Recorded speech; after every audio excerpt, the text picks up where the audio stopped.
नमस्कार दोस्तों, हरे कृष्णा, राधे राधे। कैसे हैं आप सब लोग? सभी लोगों को कार्तिक महीने की बहुत सारी शुभकामनाएं।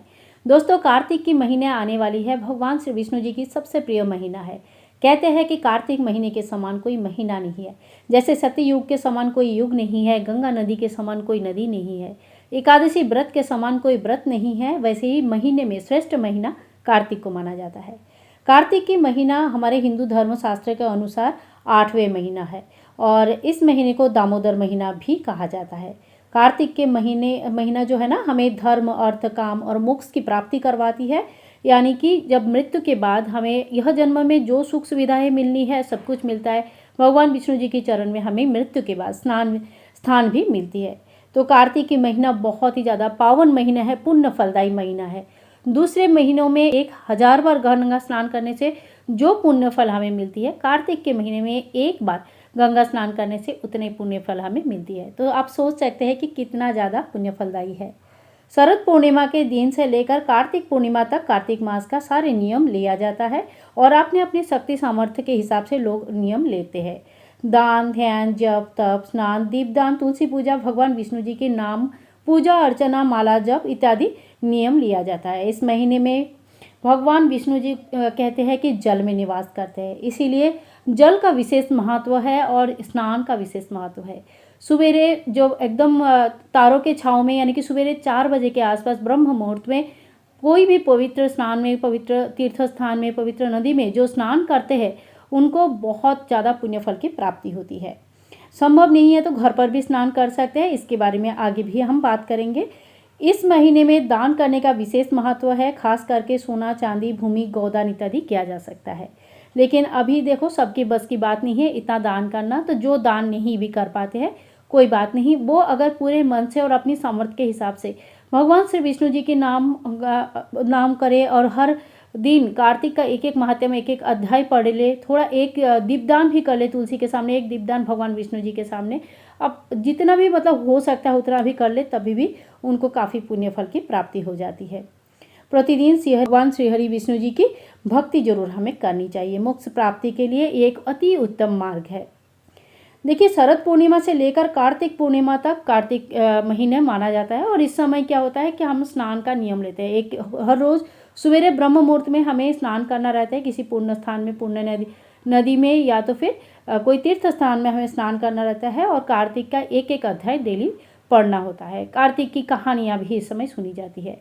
वैष्णव धर्मावलंबिनी जो लोग होते हैं, जो वैष्णव धर्म को मानते हैं, वो एकादशी के दिन से, पापांकुशा एकादशी के दिन से, यानी कि जो आश्विन महीने की शुक्ल पक्ष की एकादशी है, जो कि 25 अक्टूबर कल के दिन आने वाली है, उसी दिन से कार्तिक स्नान का संकल्प ले लेते हैं और उसी दिन से कार्तिक स्नान शुरू करते हैं। ये भी सुबह से, जैसे सुबह सुबह स्नान करते हैं, मतलब सवेरे 4 से 5 बजे के बीच में स्नान कर लेते हैं। प्रतिदिन एक कार्तिक महात्म्य के अध्याय पढ़ते हैं, कहानियाँ सुनते हैं कार्तिक की, तुलसी की में दीपदान करते हैं और भगवान श्री विष्णु जी की पूजन करते हैं। इसके बाद जब कार्तिक की सभी कहानियाँ और सभी अध्याय समाप्त होते हैं, तो लास्ट के जो 5 दिन होते हैं, लास्ट के 5 दिन हमें पंचभिक्षु की पूजन करनी होती है। दीपदान और पंचभिक्षु की कहानियाँ हमें अति अवश्य ही पढ़नी चाहिए। देवउठनी एकादशी से लेकर कार्तिक पूर्णिमा तक ये जो 5 दिन होती है, ये बहुत ही महत्वपूर्ण होते हैं। इन 5 दिनों में दीपदान का खास महत्व होता है। चलिए आज हम जान लेते हैं, अभी हम जानते हैं कि ऐसा कौन सा नियम है जो कार्तिक के महीने में हमें अति अवश्य पालन करना चाहिए, और इसके बाद हम जानेंगे कि कौन सा ऐसी चीज़ें हैं जो कार्तिक के महीने में हमें त्याग कर देनी चाहिए। सबसे पहले देखो, कार्तिक की 7 नियम होते हैं। सबसे पहला नियम है कार्तिक का स्नान, ब्रह्म मुहूर्त में उठ के कार्तिक का स्नान करना। दूसरा, तुलसी पूजन। तीसरा, हरि नाम जप। चौथा, दीपदान। 5वां, उद्यापन। छठा, सूर्य को अर्घ्य देना। 7वां, गोदान करना। ठीक है, गोदान करना सभी की बस की बात नहीं होती है, इसमें आप गौ माता का सेवा भी कर सकते हैं। सूर्य को अर्घ्य देने वाले को हमेशा मान सम्मान की, प्रतिष्ठा की कोई कमी नहीं होती है। समाज में प्रतिष्ठा मिलता है, मान सम्मान मिलती है और हमेशा ही सर ऊँचा करके जी सकते हैं। तो देखिए, जो सबसे पहला नियम है वो कार्तिक स्नान, ब्रह्म मुहूर्त में उठ के तारों के छाँव में, यानी कि जो 4 साढ़े 4 बजे तक समय होता है, जिसमें आसमान में भरे तारे दिखते हैं और बहुत ही खूबसूरत सा एक समय होता है। इस समय किसी भी तीर्थ स्थान में, पवित्र नदी में स्नान करना चाहिए। संभव नहीं है तो आप घर में ही बाल्टी में सबसे पहले थोड़ा सा गंगा जल, यमुना या कोई भी पवित्र नदी का थोड़ा सा जल मिक्स करके उसके ऊपर नॉर्मल साधारण जल मिक्स किए और भगवान श्री हरि का नाम लेते हुए स्नान कर लीजिए। कार्तिक के महीने में बदन में तेल साबुन लगाना मना किया जाता है। सिर्फ नरक चतुर्दशी के दिन यानी कि छोटी दिवाली के दिन तेल लगाया जाता है, बाकी कार्तिक के महीने में तेल लगाना मना होता है। तो देख लीजिए, आपको जैसा सुविधा है वैसा कर सकते हैं। और कार्तिक के महीने में ठंडे पानी से नहाने का ही विधान है, लेकिन अगर अपने शरीर स्वास्थ्य के अनुसार करें, इसके ऊपर आगे चल के डिटेल्स वीडियो बनाऊंगी। अगर आप लोगों को सुनना है तो आप बता सकते हैं। आप चाहे तो इस समय जैसे भी आपका शरीर साथ देते हैं उस हिसाब से स्नान कर सकते हैं, यानी कि गुनगुना पानी में भी स्नान कर सकते हैं, लेकिन ठंडा जल में स्नान करने का ही विधान है। इसके बाद आपको सूर्य नारायण को अर्घ्य देना है। मैंने पहले ही बताया, मान सम्मान प्राप्ति के लिए, समाज में एक अच्छा जगह बनाने के लिए आपको सूर्य नारायण को डेली जल चढ़ानी चाहिए। इसके बाद जो दूसरा नियम है वो है, हम तुलसी माता का पूजन डेली करनी चाहिए। धूप दीप दिखाइए, आरती करें और संभव है तो तुलसी माता के सामने एक आसन लगा के बैठिए और वहाँ पे तुलसी की कहानी डेली सुनिए। तुलसी माँ का डेली कार्तिक में सुने जाने वाली कहानी जो सुनते हैं उनकी सभी मनोकामनाएं पूर्ण होती है। 1 महीने तक संभव है तो घी का या जैसे भी आप संभव है घी का, सरसों का तेल का या तिल का तेल का एक दीपदान तुलसी में जरूर करें। इसके अलावा देखो, पीपल पतवाड़ी को पूजा जाता है, आंवला, केला इत्यादि वृक्ष के भी पूजन होती है। तो आप अगर संभव है तो घर पर भी इनकी पौधे लगा सकते हैं और डेली पूजन कर सकते हैं। तो आप अपनी जगह और सुविधा के हिसाब से देख लीजिए। इन सभी वृक्ष का इस समय पूजन की जाती है। इसके बाद आप मंदिर में नित्य पूजा जरूर कर ले। 3 नंबर नियम है हरि जागरण तथा हरि जप, यानी कि जो हमें भगवान श्री विष्णु जी की नाम लेनी है। भगवान का कोई भी मंत्र आपका आता है, महामंत्र आता है, हरे कृष्ण हरे राम आता है, या ओम नमो भगवते वासुदेवाय नमः इस मंत्र का जप आता है। ये सारे जप जो है ना आप चाहे तो कर सकते हैं। कार्तिक की कहानियाँ आप जरूर सुने, एक अध्याय आपको जरूर पाठ करनी है। भगवान विष्णु जी की कोई भी नाम का जप कर सकते हैं। और अंतिम 5 दिनों में आपको पंचविक्र की कहानी जरूर सुननी है, साथ में दीपदान करनी है। कार्तिक के महीने की चौथा नियम जो सबसे ज़्यादा इम्पोर्टेंट है वो है दीपदान।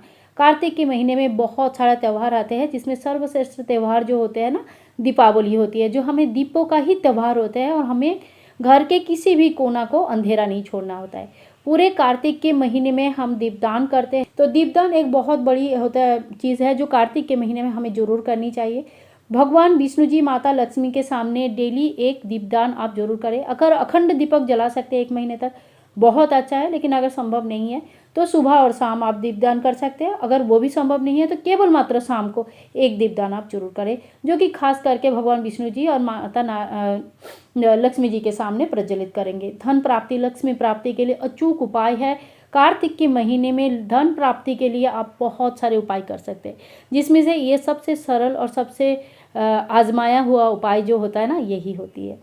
इसके बाद आपको तुलसी में एक दीपदान जरूर करनी होती है। भगवान विष्णु जी को प्रसन्न करने के लिए तुलसी में दीपदान करना आवश्यक होता है। इसके बाद आप दहलीज में 1 या 2 दीपदान कर सकते हैं, दोनों साइड में 2 जला सकते हैं, या एक साइड में राइट साइड में भी 1 दीपदान कर सकते हैं। कार्तिक के महीने में आकाश दीपदान का विशेष महत्व माना जाता है। आकाश दीपदान में आप घी, तेल, सरसों कोई भी तेल यूज़ कर सकते हैं और घर के जो सबसे ऊंची स्थान है और खुला स्थान है, ऐसी जगह पे आकाश दीपदान किया जाता है, यानी कि खुले आकाश के नीचे किया जाता है। अगर आपके पास छत नहीं है या ऐसी कोई जगह नहीं है तो आप अपने बैल्कनी वगैरह में भी, जहाँ से खुला आसमान दिखता है, ऐसी जगह से आकाश दीपदान कर सकते हैं। प्रतिदिन करनी होती है। अगर प्रतिदिन दीपदान संभव नहीं है तो आप कोई एक बल्ब लगा दे। हम लोग जब छोटे थे तो कार्तिक के महीने में बहुत जगह पे हम लोग देखते थे कि छत के ऊपर एक बल्ब शाम होते ही चालू रहता था और रात भर चालू रहता था। जब तक सवेरे उठ के उन्होंने स्नान ना कर ले तब तक वो बल्ब चालू रहता था। तो गांव में ऐसा बहुत अक्सर आपको देखने के लिए मिल जाएगा। आजकल शहरों में उतना पता नहीं चलता है, चारों तरफ लाइट जलती है तो इतने अलग से दिखते नहीं है, लेकिन ये चीज़ें जो है ना हमने छोटे से देख के रखा है। तो आप ऐसे भी कर सकते हैं। अगर दीपदान नहीं कर सकते तो एक छत पर या सबसे ऊँची जगह पर एक बल्ब लगा के रख दीजिए, वो भी आकाश दीपदान का समान माना जाता है। और इसके बाद आपका जो नियम होता है वो है उद्यापन जरूर आपको करनी चाहिए। उद्यापन आपको कैसे करनी है तो देखिए, ब्राह्मण भोजन, दान इत्यादि के माध्यम से ही उद्यापन होता है। और जब हम कोई नियम शुरू करते हैं तो भगवान विष्णु जी को स्नान आदि कराने के बाद जब हम संकल्प लेते हैं कि हे भगवान विष्णु, आज से मैं कार्तिक का ये सारे नियम लेने वाला हूँ, तो आप मुझे पूरा मेरा सहयोग दे, मेरा पूरा साथ दे, ताकि पूरे कार्तिक के महीने में मैं ये पूरा नियम कानून संपूर्ण कर सकूँ। इसी तरह से जब हमारा कार्तिक महीना खत्म होता है तो हम हाथ में एक फूल, जल इत्यादि लेके भगवान विष्णु जी के चरणों में छोड़ते हैं और कहते हैं कि आज हमारा पूरा हुआ, आपके आशीर्वाद से जितना मेरा सामर्थ्य है उस हिसाब से मैंने कार्तिक के सभी नियमों को प्रॉपर तरीके से पालन करने की पूरी कोशिश की। जो भी भूल चूक हुआ इसके लिए माफ़ कर दीजिए और आज से मेरा ये कार्तिक का नियम समाप्त हुआ। इसके बाद आप जो है ना ब्राह्मण भोजन करा दीजिए और दक्षिणा जरूर दीजिए। कम से कम एक ब्राह्मण ब्राह्मणी के जोड़ी को अगर खिला सकते तो बहुत अच्छा है, और अगर नहीं भी खिला सकते तो आप उनको दान दक्षिणा और चावल आटा इत्यादि सूखा खाना का दे सकते हैं, जिसमें वो घर पर खाना बनाकर खा सकते हैं। तो देखिए ये सारे नियम जो है कार्तिक के महीने में हमें करनी चाहिए।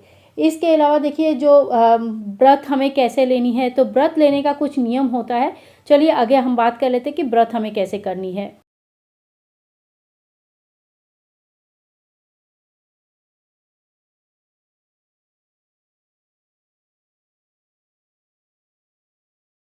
तो कार्तिक व्रत के बहुत सारे नियम होते हैं। कोई कोई जो है ना पूरे महीने व्रत रखते हैं, तो अपनी शक्ति और सामर्थ्य के हिसाब से ही आप व्रत का संकल्प करें, क्योंकि पूरे एक महीने की व्रत है। साथ साथ में कार्तिक के महीने में काफ़ी ठंड भी पड़ती है, तो ऐसा ना हो कहीं बीमार पड़ जाए और कार्तिक की पूजा करने के चक्कर में बिल्कुल कुछ भी ना हो पाए।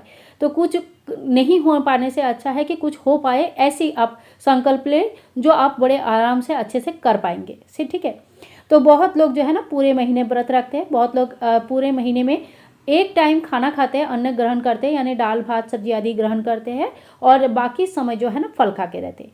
और बहुत लोग हैं जो पूरे दिन नॉर्मल खाना खाते हैं, जैसे दाल चावल भात और जो भी घर में बन रहा है सभी चीज़ खाते हैं, कोई दिक्कत नहीं है।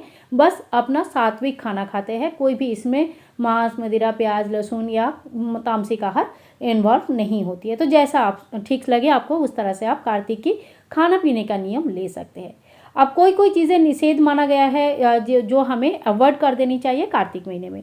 ये भी आपका शारीरिक सामर्थ्य कैसे है, शरीर कैसे चल रही है, आप बीमार हो कि नहीं हो, छोटे बच्चे हैं, घर में सिचुएशन कैसे है, इसके ऊपर डिपेंड करके ही आपको इन सभी चीज़ों का ध्यान रखते हुए आपको संकल्प लेना चाहिए। ठीक है। तो सबसे पहला नियम है जो भूमि शयन हमें करना चाहिए, बिस्तर का त्याग कर देना चाहिए। कार्तिक के महीने में नीचे बिस्तर लगा के सोना चाहिए। जो नॉर्मल हम लोग खटिया में सोते हैं वो नहीं करनी चाहिए। 2 नंबर, ब्रह्मचर्य का पालन करना चाहिए। ब्रह्मचर्य का पालन पति पत्नी दोनों को ही करना चाहिए, लेकिन देखो ये सारे घर में अलग अलग नियम होते हैं। नियम क्या होता है, सारे घर में अलग अलग हिसाब होते हैं, और जिस तरह से पति पत्नी अगर दोनों का साथ निभाते हैं तो ही ये नियम पालन कर सकते हैं, अदरवाइज तो नहीं कर सकते। तो इस बात का भी देख लीजिए कैसे करना है, क्या करना है।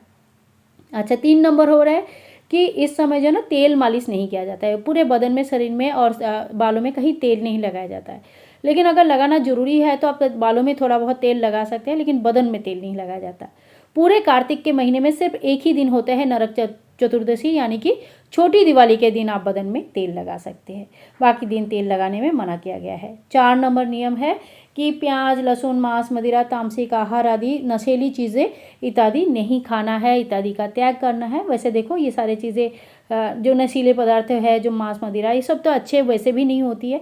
खास करके जब हम विष्णु भगवान का आराधना करेंगे तो ये सारी चीज़ें हमारे अंदर तामसिक गुण को बढ़ा देते हैं, और जहाँ तामसिक गुण बढ़ जाता है वहाँ सात्विक गुण आना मुश्किल हो जाता है। तो हमारा पूजा में मन नहीं लगेगा और ना ही हमें कोई चीज़ का कोई फल मिलने वाला है। इसी वजह से इन सभी चीज़ों को मना किया जाता है। इसके अलावा 5 नंबर में दुई दाल जो होता है, यानी कि जो दाल जो है ना 2 टुकड़ों में 2 हिस्सों में टूट जाती है, तो उन सभी दालों का मना किया जाता है। जैसे उड़द दाल हो गया, मटर हो गया, चना हो गया, मसूर हो गया, इस तरह का जो दुई दाल होता है इनको मना किया जाता है। ठीक है। इसके अलावा बहुत लोग बैंगन और मूली का त्याग करते हैं, बहुत लोग सरसों का तेल का त्याग करते हैं और सिर्फ घी से बना हुआ खाना खाते हैं। और 7 नंबर एक नियम और है जो स्वयं के ऊपर एक संयम रखना चाहिए, यानी कि आप बात बात में लोगों का निंदा चुगली करना या किसी को छोटा दिखाना, अपने आप को बहुत बड़ा मानना इत्यादि बिल्कुल भी नहीं करना चाहिए। सबसे बड़ी बात आपको कहती हूँ कि मन में अहंकार बिल्कुल ना रखिए कि मैंने रोज़ कार्तिक स्नान किया, लोग तो करते ही नहीं है, मैंने ये किया, लोग तो करते ही नहीं है। एक बात बताती हूँ, देखो भगवान विष्णु जी की आशीर्वाद है तभी आपने कर पाया। इस वजह से हमें बस नतमस्तक होना चाहिए कि देखो इतने लोगों में मुझे आशीर्वाद किया तो मैं कितनी सौभाग्यशाली हूँ, ना ही कि उस बात के ऊपर हमें अहंकार होना चाहिए कि मैंने किया।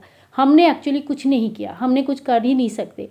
जो भगवान का इच्छा होता है वही होता है, जो नहीं होता है वो नहीं हो पाता है। ठीक है, हम कुछ करते नहीं है, बस हम उनको आग्रह करते हैं कि हम ये करना चाहते हैं।